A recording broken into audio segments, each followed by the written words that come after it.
Hi friends, welcome to Tushu with ma'am.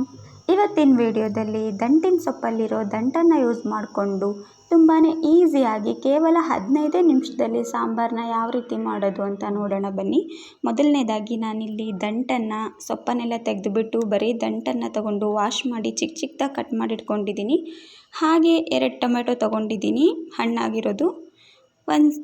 ಒಂದು ಗ್ಲಾಸಷ್ಟು ತೊಗರಿಬೇಳೆ ತೊಗೊಂಡಿದ್ದೀನಿ, 1 ಸ್ಪೂನ್ ಜೀರಿಗೆ ತೊಗೊಂಡಿದ್ದೀನಿ, ಹಾಗೆ 1 ಚಿಕ್ಕ ಈರುಳ್ಳಿನ ಕಟ್ ಮಾಡಿ ಇಟ್ಕೊಂಡಿದ್ದೀನಿ, ಕರಿಬೇವಿನ ಸೊಪ್ಪನ್ನು ಸಹ ತೊಗೊಂಡಿದ್ದೀನಿ.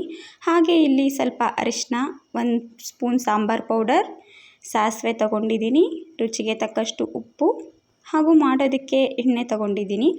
ಮೊದಲನೇದಾಗಿ ನಾನಿಲ್ಲಿ ತೊಗರಿಬೇಳೆನ ವಾಶ್ ಮಾಡಿ ಇಟ್ಕೊಂಡಿದ್ದೀನಿ ಕುಕ್ಕರಲ್ಲಿ. ಅದೇ ಕುಕ್ಕರ್ಗೆ ನಾನು ದಂಟನ್ನು ಸಹ ಸೇರಿಸ್ಕೋತಾ ಇದ್ದೀನಿ. ಕಟ್ ಮಾಡಿಟ್ಕೊಂಡಿರೋಂಥ ದಂಟನ್ನು ಹಾಕ್ಕೊಂಡು ಇಲ್ಲಿ ಟೊಮೆಟೊನೂ ಇದಕ್ಕೆ ಹಾಕ್ಕೋತಾ ಇದ್ದೀನಿ ಬೇಯಿಸ್ಕೊಳ್ಳೋದಕ್ಕೆ ನೋಡಿ. ಹಾಗೆ ನಾನಿಲ್ಲಿ ರುಚಿಗೆ ತಕ್ಕಷ್ಟು ಉಪ್ಪನ್ನು ಸೇರಿಸಿ ಎಷ್ಟು ಬೇಕಾಗುತ್ತೋ ಅಷ್ಟು ಬೇಯೋದಕ್ಕೆ ನೀರನ್ನು ಹಾಕ್ತಾಯಿದ್ದೀನಿ. ಹಾಗೆ ಕುಕ್ಕರ್ ಲಿಡ್ಡನ್ನು ಕ್ಲೋಸ್ ಮಾಡಿಬಿಟ್ಟು ಬೇಯಿಸ್ಕೊಂಡು ಬರೋಣ ಬನ್ನಿ. 3 ರಿಂದ 4 ವಿಸಿಲ್, ಬೇಳೆ ಬೇಯೋಕ್ಕೆ ಎಷ್ಟು ಬೇಕೋ ಅಷ್ಟು ವಿಸಿಲ್ ಹಾಕ್ಸ್ಕೊಂಡಿದ್ದೀನಿ ನೋಡಿ. ಈಗ ವಿಸಿಲೆಲ್ಲ ಓಪನ್ ಆಗಿದೆ. ಓಪನ್ ಮಾಡಿ ನೋಡೋಣ ಬನ್ನಿ ಯಾವ ರೀತಿ ಬೆಂದಿದೆ ಅಂತ.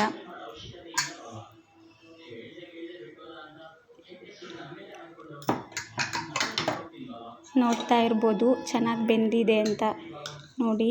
ಬೇಳೆ ಎಲ್ಲ ಚೆನ್ನಾಗಿ ಮೆತ್ತಗಾಗೋ ಥರ ಬೆಂದಿದೆ ನೋಡಿ. ದಂಟು ಬೇಳೆ ಎಲ್ಲ ಚೆನ್ನಾಗಿ ಬೆಂದಿದೆ. ಈಗ ನಾವು ಇದಕ್ಕೆ ಒಗ್ಗರಣೆ ಹಾಕ್ಕೊಳ್ಳೋಣ ಬನ್ನಿ. ನಾನಿಲ್ಲಿ ಒಂದು ಪಾತ್ರೆ ಇಟ್ಕೊಂಡು ಅದಕ್ಕೆ ಸ್ವಲ್ಪ ಎಣ್ಣೆ ಹಾಕ್ಕೊಂಡು ಅದಕ್ಕೆ ಈಗ ಸಾಸಿವೆ ಹಾಕ್ಕೋತಾ ಇದ್ದೀನಿ. ಸಾಸಿವೆ ಮತ್ತು ಜೀರಿಗೆ ಎರಡನ್ನೂ ಹಾಕ್ತಾಯಿದ್ದೀನಿ ಒಗ್ಗರಣೆಗೆ. ಸಾಸಿವೆ ಜೀರಿಗೆ ಎಲ್ಲ ಚೆನ್ನಾಗಿ ಸಿಡಿದ ನಂತರ ಇದಕ್ಕೆ ಈರುಳ್ಳಿ ಮತ್ತು ಕರಿಬೇವಿನ ಸೊಪ್ಪನ್ನ ಹಾಕ್ಕೋತಾ ಇದ್ದೀನಿ ನೋಡಿ. ಈರುಳ್ಳಿ ಚೆನ್ನಾಗಿ ಫ್ರೈ ಮಾಡ್ಕೋಬೇಕು ಎಣ್ಣೆಲಿ.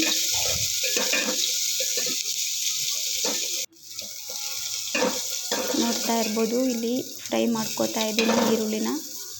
ಹಾಗೆ ನಾನು ಇದಕ್ಕೆ ಟೊಮೆಟೊನ ಹಾಕ್ಕೋತಾ ಇದ್ದೀನಿ ಒಗ್ಗರಣೆಗೆ. ಟೊಮೆಟೊನ ಇದೇ ಒಗ್ಗರಣೆಯಲ್ಲಿ ಹಾಕ್ಬಿಟ್ಟು ಚೆನ್ನಾಗಿ ಸ್ಮ್ಯಾಶ್ ಮಾಡ್ಕೋಬೇಕು. ನಾವು ಟೊಮೆಟೊನ ಕಟ್ ಮಾಡಿರಲಿಲ್ಲ ಚಿಕ್ಕ ಚಿಕ್ಕದಾಗಿ, ಹಾಗೆ ಹಾಕಿದ್ವಿ. ಸೊ ನಾನಿಲ್ಲಿ ಒಗ್ಗರಣೆಗೆ ಹಾಕ್ಕೊಂಡು ಚೆನ್ನಾಗಿ ಸ್ಮ್ಯಾಶ್ ಮಾಡ್ತಾಯಿದ್ದೀನಿ ನೋಡಿ. ಸ್ಮ್ಯಾಶ್ ಆಗಿದೆ. ಅದಕ್ಕೀಗ ನಾನು ಅರಿಶಿನ ಪುಡಿ ಸೇರಿಸ್ಕೋತಾ ಇದ್ದೀನಿ.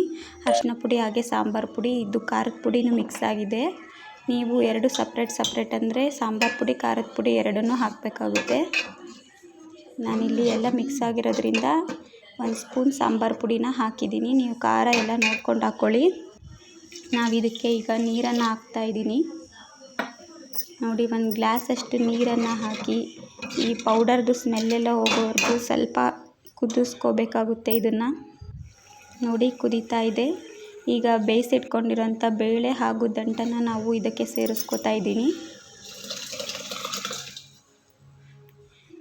ನೀರನ್ನು ನೋಡಿ ಎಷ್ಟು ಬೇಕೋ ಅಷ್ಟು ಹಾಕ್ಕೊಳ್ಳಿ. ನಾನಿಲ್ಲಿ ಎಕ್ಸ್ಟ್ರಾ ನೀರನ್ನು ಹಾಕ್ತಾ ಇಲ್ಲ, ಇಷ್ಟೇ ಸಾಕಾಗುತ್ತೆ ಅಂತ ಇದನ್ನು ಹಾಕಿದ್ದೀನಿ.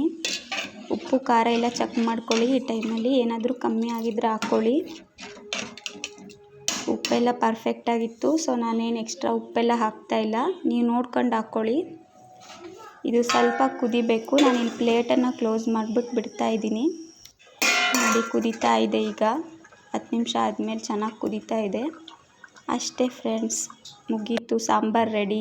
ನಾನೀಗ ಸರ್ವ್ ಮಾಡಿ ತೋರಿಸ್ತಾ ಇದ್ದೀನಿ ನೋಡಿ ಯಾವ ರೀತಿ ಬಂದಿದೆ ಅಂತ. ಮುದ್ದೆಗೆ, ಅನ್ನಕ್ಕೆ ಎಲ್ಲ ತುಂಬಾ ರುಚಿಯಾಗಿತ್ತು. ಮಧ್ಯಾಹ್ನ ಊಟದ ಟೈಮಲ್ಲಿ ಈ ಥರ ಸಾಂಬಾರು ಮಾಡಿಕೊಂಡು ಬಿಸಿ ಬಿಸಿ ಮುದ್ದೆ ಜೊತೆ, ಅನ್ನದ ಜೊತೆ ಸರ್ವ್ ಮಾಡಿಕೊಂಡು ತಿನ್ನಿ, ಎಂಜಾಯ್ ಮಾಡಿ, ಖುಷಿಯಾಗಿರಿ. ಇಷ್ಟ ಆಗಿದ್ದರೆ ಲೈಕ್ ಮಾಡಿ, ಟ್ರೈ ಮಾಡಿಬಿಟ್ಟು ಯಾವ ರೀತಿ ಬಂತು ಅಂತ ಕಮೆಂಟಲ್ಲಿ ತಿಳಿಸಿ.